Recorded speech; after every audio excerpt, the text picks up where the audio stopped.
really like I suppose you could say a non-televised reality show for some people. All right, Josh Adams, thank you so much for joining us this week. I'm so excited to talk to you. Molly actually was the one to find you. And when she told me about it, I was so thrilled when I looked at your art. For those out there that don't know, tell us about the project that you created surrounding the royal family. Well, this is actually a sequel of sorts. It's a comic we did with the group Insider, formerly Business Insider, called Battle Royal, to play on the phrase. Right. And well, we feel like the people who are following the events of the royal family really they supported us so much when we did our first story, and us, in relation to Prince Harry and Meghan Markle, and we thought, it's a story that's not over, and so we thought we would continue because it's one of those things that so many people are paying attention to, and we thought that there was more story to tell. Nice. Now, did you know much about the royal family and all of its drama before this project? How much research did you have to do? I knew a fair amount. To be perfectly honest, I guess as a person who came from the entertainment industry, I was much more familiar with Meghan Markle as an actor than I was when she joined the royal family, and on a level of connecting, it was more, Meghan Markle has gotten married, rather than, Prince Harry has met Meghan Markle. So I was certainly familiar with the royal family, and being a child of the late 80s and 90s, I was also very familiar with Princess Diana, which was obviously a huge impact on our culture at the time. But for the work itself, there was a ton of research that goes in, and Insider has a lot of experts who are always resources for us. So we did our own research, we consulted them, we pull a lot of quotes, we read a lot about it.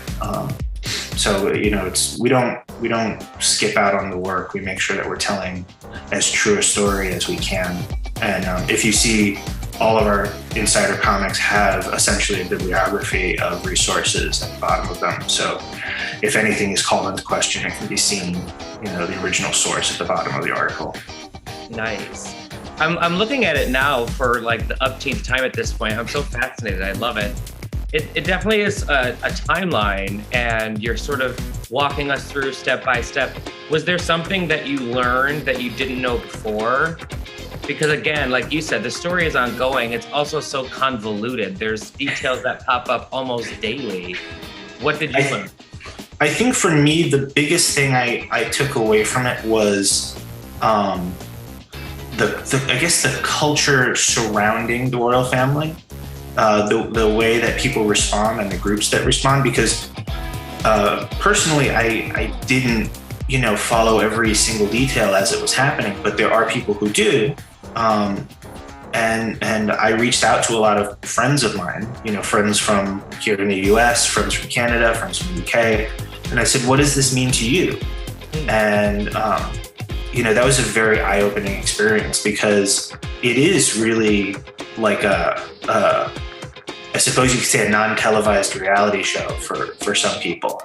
But it is also, a very unique family's life.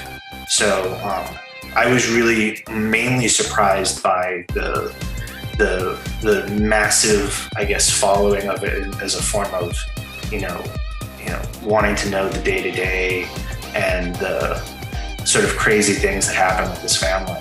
Right. How did you parse through in your research, the official palace statements versus the sources say, like everything that surrounds the royal family? It's sometimes hard to tell where the information comes from. So did you ever have to make a choice to say, I don't really know if this is true, but I'm putting it in, or anything along those lines? We have a very, we're held to a very strict standard, if not for our own, personal standards, for sake of, legal, not wanting to get in trouble by saying the wrong thing or quoting the wrong source. But the process starts. It starts with our writer Anthony Del Cole, who has written all the stories so far. But we all kind of start with a very wide scope, and we narrow it down, and we try and find a real direction for it. So for us, it really was this idea of like, okay, we have a timeline, obviously, of events. How do we convey this information in a way that speaks to that? And that's when the information starts to rise up from amidst all the noise, I suppose you could say.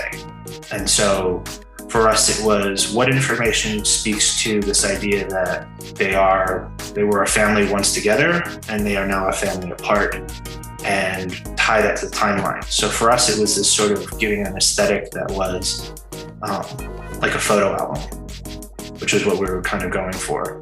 Right. And at that point, all the relevant details start to become clearer once we know how we're telling our story.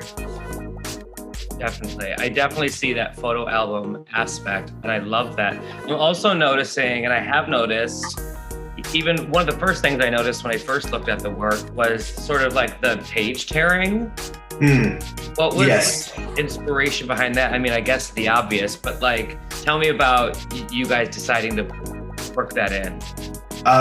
Well, it was literally, it's that the timeline aspect was really quite a prevalent theme that we wanted. And so if we say to ourselves, we start with literally a drawing of a timeline, what is that key thing that comes through it? And we also have two sides of a story. And so what we had that kind of was the theme throughout all the different aspects of the story was a line that cuts through the middle of a story. And so once we knew that, there was a split, a divide or something, it was that idea that we needed a visual that could convey that there's two sides to the story, or that there's a perceived two sides to the story, and that there is a sense that, things happen in a very specific order. And so that ripping effect became a very interesting visual way of conveying that. Yeah, I like that. Interesting. Did you try to stay neutral while you were drawing these images? Were you ever tempted to give someone like a little scowl or something like that?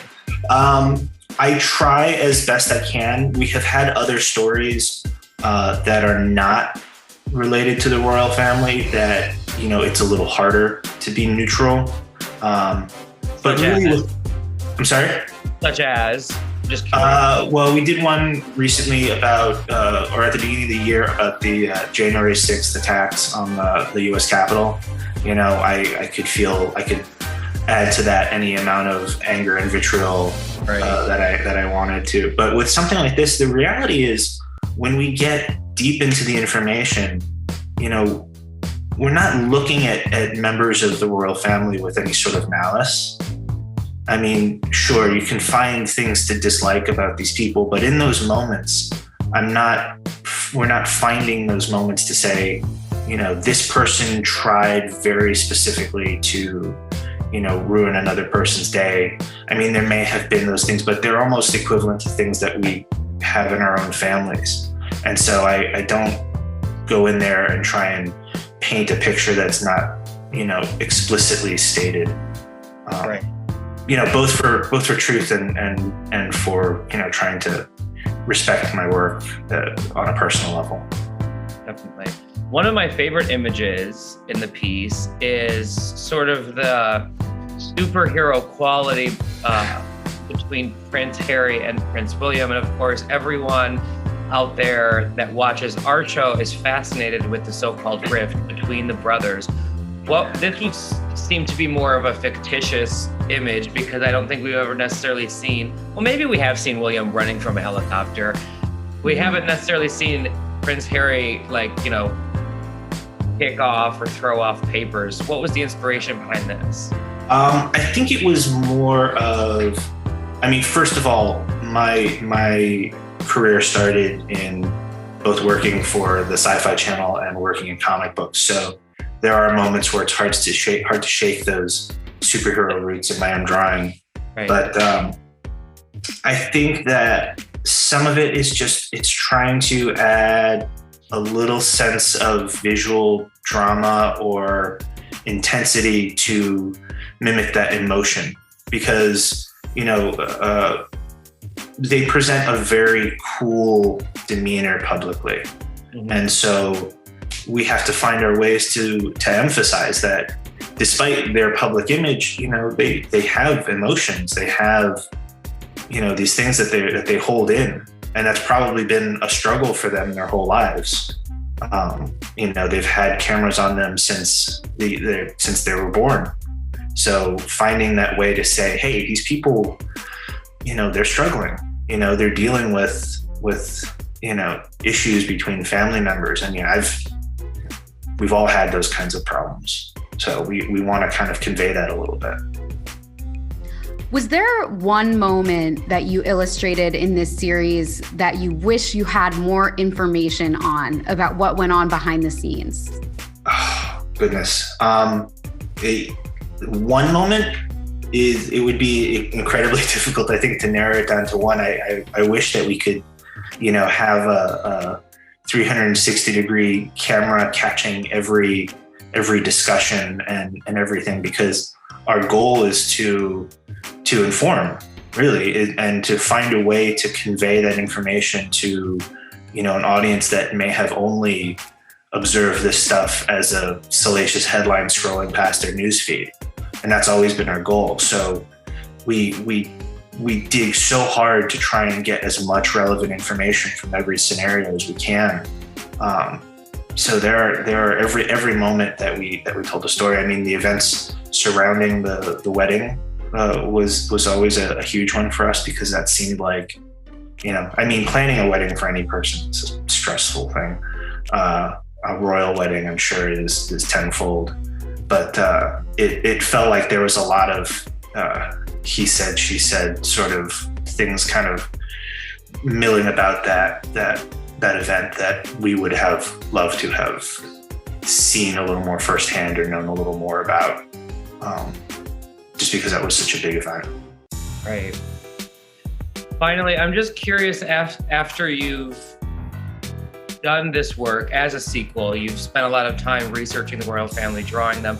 I'm also noticing a lot of, sad eyes when I look at Harry and Meghan. I don't want to put words in your mouth, but is it safe to say that you sympathize with these two?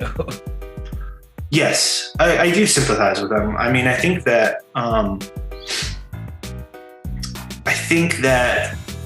when you're under a microscope, I suppose it's one thing to live your life under a microscope. It's people will throw, well, you're a famous person, that's the price of being famous.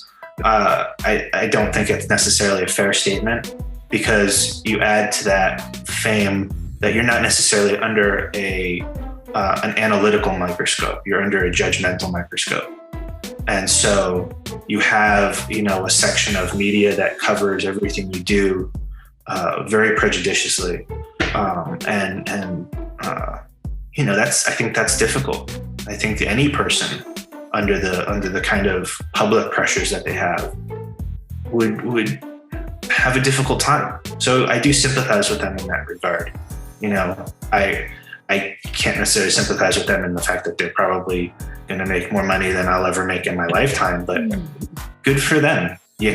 Like, I'm not going to hate on that. But I will, and I always try and find the emotional connection to the stories that we do.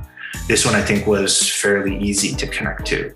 There is a large group of people who are very judgmental, and a large industry that profits off of that judgment. So I can understand that.